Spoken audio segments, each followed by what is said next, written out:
গণতান্ত্রিক দেশে গণতান্ত্রিকভাবে যে কোনো দাবি যে কোনো মানুষ চাইতেই পারে। সরকারি চাকরিতে প্রবেশের বয়সসীমা ৩৫ করার দাবিতে শিক্ষার্থীরা যখন শাহবাগ অবরোধ করে, শিক্ষার্থীদের উপর নির্মমভাবে পুলিশ লাঠিচার্জ করে। গণতান্ত্রিক রাষ্ট্রে গণতান্ত্রিকভাবে দাবি আদায়ের জন্য যে কোনো মানুষ কথা বলতেই পারে, অথচ আমরা দেখতে পাচ্ছি যারাই আজকে কথা বলছে তাদের উপরই যে কোনো বিষয়ে নির্যাতন নিপীড়ন একেবারে তাদের উপরে আকাশ ভেঙে যেন পতিত হচ্ছে। কিন্তু কেন? এরকমটা তো হওয়ার কথা ছিল না। দেশের মানুষেরা তাদের অভাব অনটনের কথাগুলো, তাদের কষ্টের কথাগুলো দেশের যারা উপর মহলের মানুষ আছে তাদের কাছে আবেদনের ভাষায় কথা বলবে, এটাই তো চিরন্তন বাস্তবতা। জুলুম নির্যাতন যখন কোনো দেশে বেড়ে যায় তখন ওই দেশে শান্তি বলে কিছু থাকে না। জোর যার মুল্লুক তার ক্ষমতার দাপটে যখন মানুষেরা উল্লাস করতে থাকে, ওই সময়টা আয়ামে জাহিলিয়ার দিকে তখন ধাপিত হয়।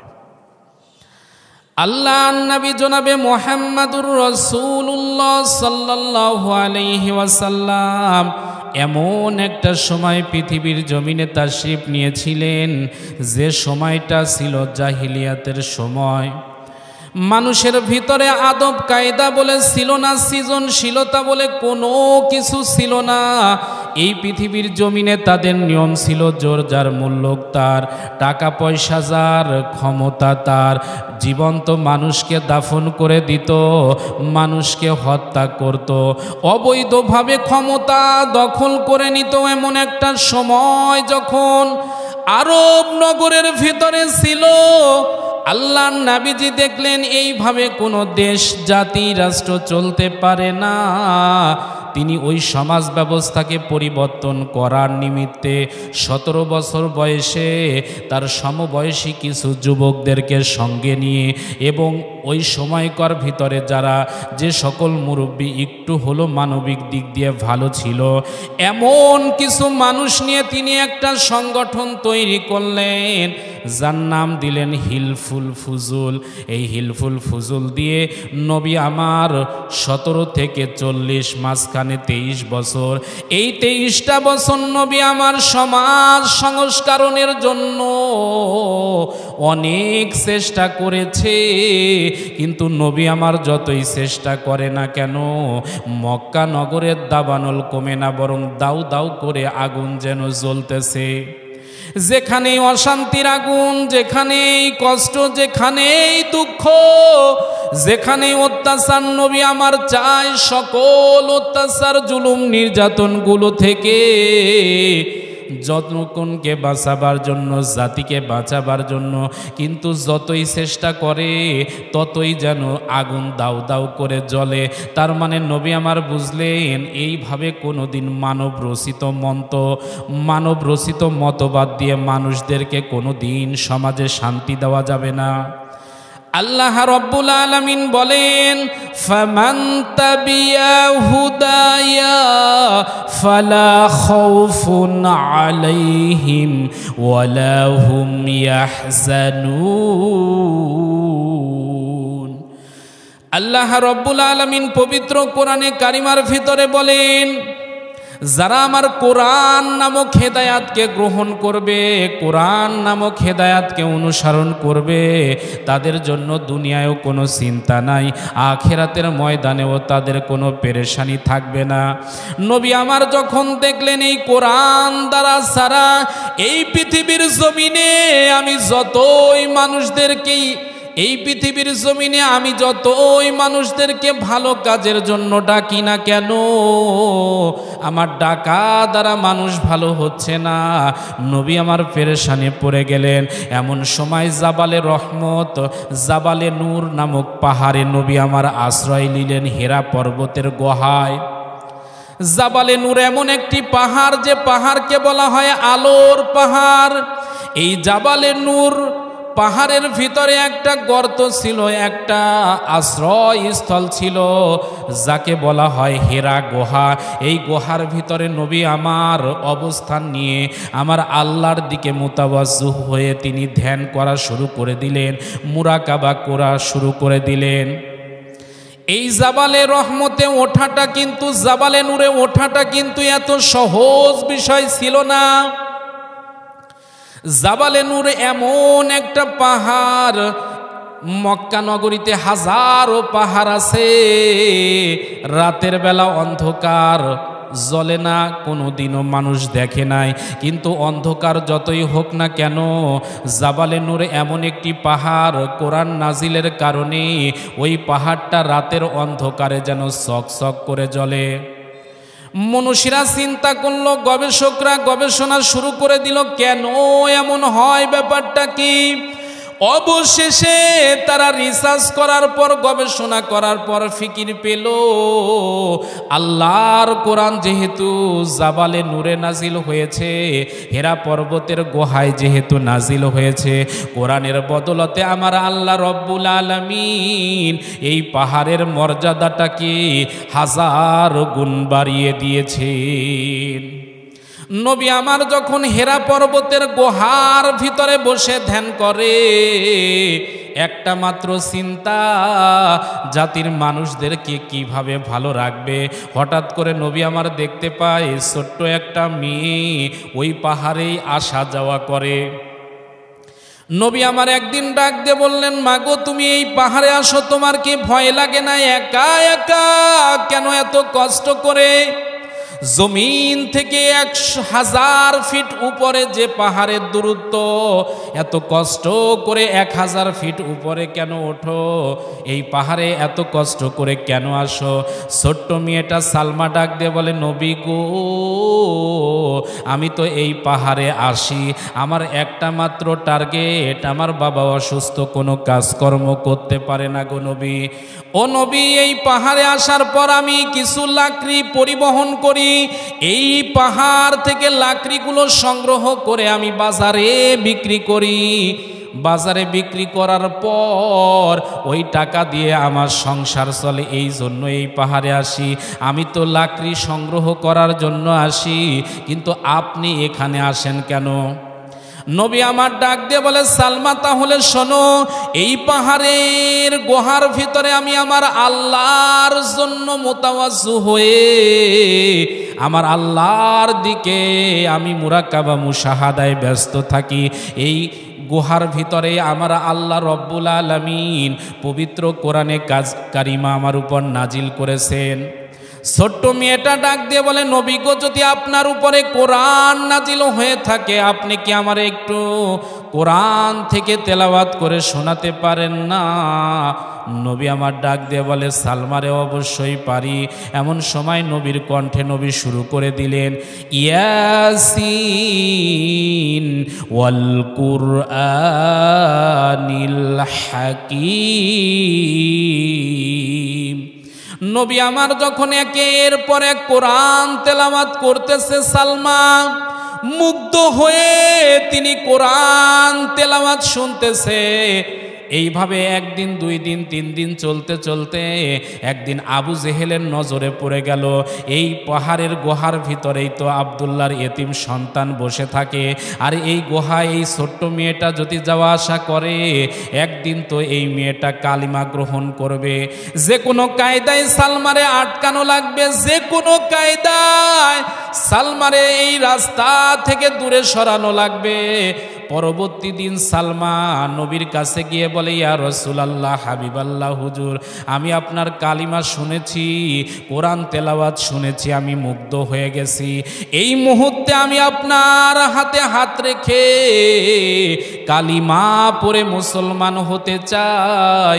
নবী আমার বললেন, সালমা রে, কালিমা পড়িয়ে দিতে পারি, কিন্তু মক্কার জমিনের অবস্থা কিন্তু ভালো না, তোমার উপর অত্যাচার, জুলুম, নির্যাতন চলে আসতে পারে রে মেয়ে। ছোট্ট মানুষটা বলেন, ইয়া রাসূলুল্লাহ, হাবিবাল্লাহ হুজুর, যতই অত্যাচার জুলুম হোক না কেন আমি কালিমার মালা কখনো আমার গলা থেকে ফেলে দিব না। দরকার হলে আমি ইসলামের জন্য শহীদ হয়ে যাব। নবী আমার যখন কালিমা পরিয়ে দিলেন, ছোট্ট মেয়েটা যখন বাড়ি ফিরে আসলো, আবু জেহেল এসে ডাক দিয়ে বলে, সালমা, তোমারে মাঝে মাঝেই দেখি ওই পাহাড়ের গুহায় যাও, কারণটা কি? তোমার টাকা লাগে টাকা দিব, পয়সা লাগে পয়সা লাগে, যা খুশি সব ব্যবস্থা করে দিব। সালমা ডাক দিয়ে বলে, অন্য কোনো ব্যাপার নয়, আমরা যেহেতু দারিদ্র মানুষ, ওখান থেকে কিছু লাকড়ি সংগ্রহ করি, ওইটা বাজারে বিক্রি করে তা দিয়ে ধন সম্পদ যেটুকু হয় ওটা দিয়ে বাবা মেয়ে কোনোভাবে জীবনযাপন করি। আবু জেহেল ডাক দিয়ে বলে, সালমা, যদি তাই হয় আমি অর্থ দিচ্ছি, আর খবরদার যাবা না।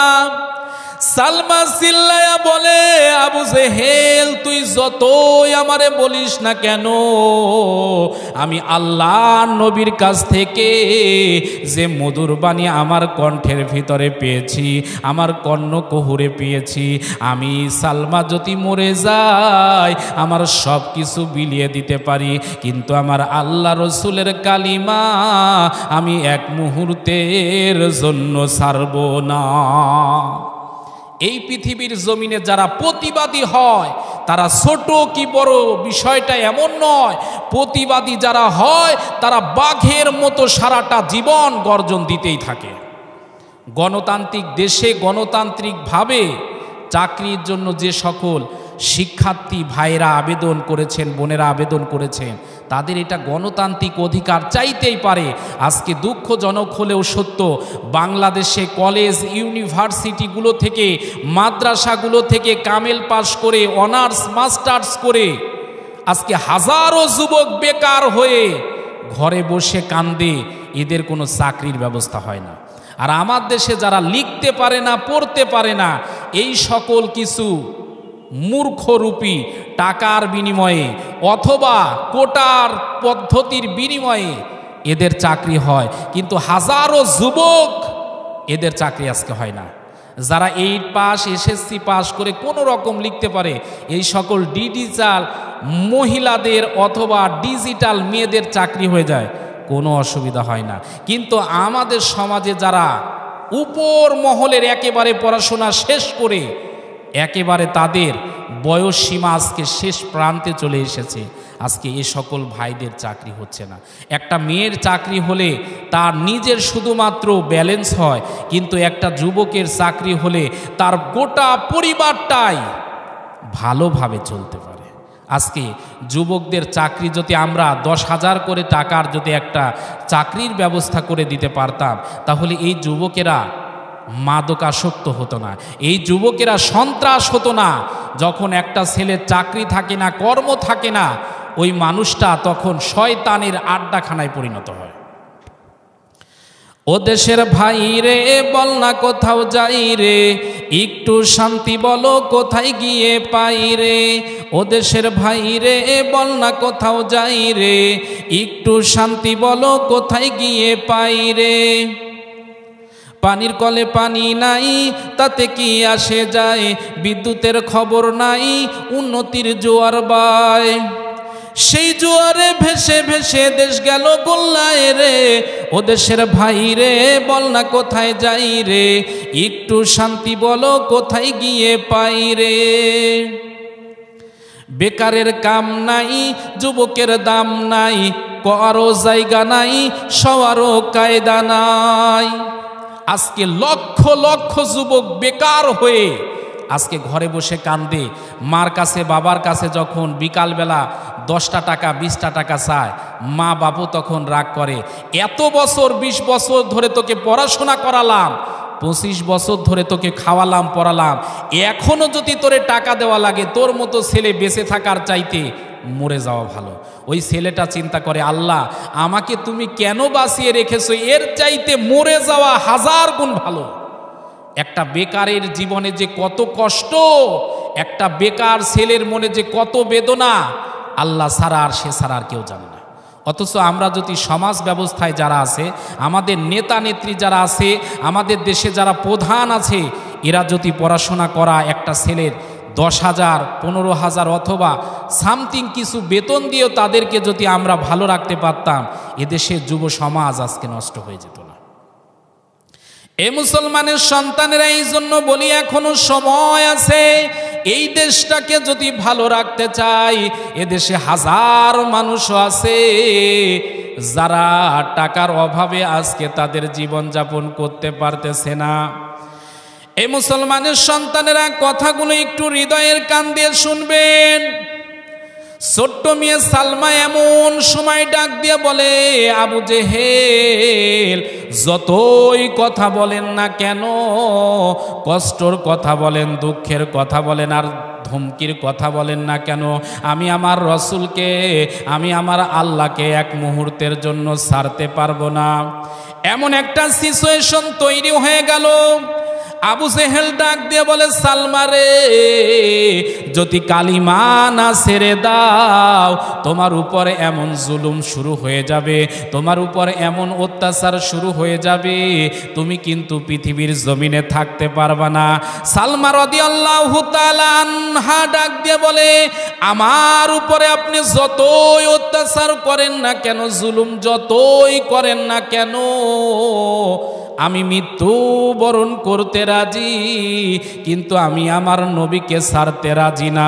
এমন সময় সালমার দুই পায়ের সাথে দুইটা রশি বেঁধে ঘোড়ার পিঠের থেকে রশিটা লাগিয়ে যখন জমিনে ছেড়ে দেওয়া হয়, দুইটা ঘোড়া যখন দুই দিকে ছোটা শুরু করে, এমন সময় সালমার দুইটা পা ফেরে সালমা রাদিয়াল্লাহু তাআলা আনহু পৃথিবীর জমিন থেকে বিদায় হয়ে যাচ্ছে। আল্লাহর কাছে ডাক দিয়ে বলে, আল্লাহ, আজকে কেবল মাত্র শুধুমাত্র কোরআনের কথা শোনার কারণে, তোমার নবীর বাণী মানার কারণে শহীদ হয়ে যাওয়া লাগে রে আল্লাহ। ও আল্লাহ, আমি তোমারে দাওয়াত দিলাম, আমার দাওয়াত কি তুমি গ্রহণ করবা না? আমার আল্লাহ রব্বুল আলামিন যেন জিব্রাইল আমিন ফেরেশতারে ডাক দিয়ে বলে, জিব্রাইল, আমার জান্নাত খানা সালমার সামনে ধর, আমার সালমা জান্নাত দেখতে দেখতে পৃথিবীর জমিন থেকে শহীদ হয়ে দুনিয়া থেকে জান্নাতে চলে আসুক।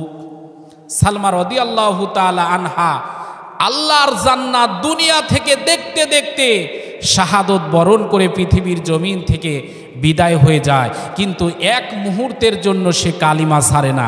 তার মানে এই পৃথিবীর জমিনে যারা প্রতিবাদ করতে জানে, এই পৃথিবীর জমিনে যারা হক কথা বলে, এদের 2-5 জনকে আপনি দাবিয়ে রাখতে পারবেন, কিন্তু হকপন্থীদেরকে কখনো আঘাত করে, তাদের উপর জুলুম করে, নির্যাতন করে কখনো আপনি দাবায় রাখতে পারবেন না। সুতরাং এ পৃথিবীর জমিনে যারা হক কথা বলে, যারা কোরআনের কথা বলে, ইসলামের কথা বলে, এ কথা চলছে, কিয়ামত পর্যন্ত চলবে। কারো বাবার ক্ষমতা নাই এটাকে থামিয়ে রাখতে পারে। আল্লাহ পাক রব্বুল আলামিন দয়া করে যুক্তিসঙ্গত যে দাবি করেছেন ছাত্ররা, ছাত্রীরা, শিক্ষার্থীরা, তাদের এ যুক্তির পক্ষে আমাদের দেশে যারা দায়িত্বশীল আছে তারা যেন এটা বিবেচনা করে, চিন্তা ফিকির করে কি করা যায়, একটা সুন্দর পরামর্শ মাফিক একটা সমাধান হোক, এই আশা আকাঙ্ক্ষা ব্যক্ত করে আলোচনা শেষ করছি। আসসালামু আলাইকুম ওয়া রাহমাতুল্লাহি ওয়া বারাকাতুহু।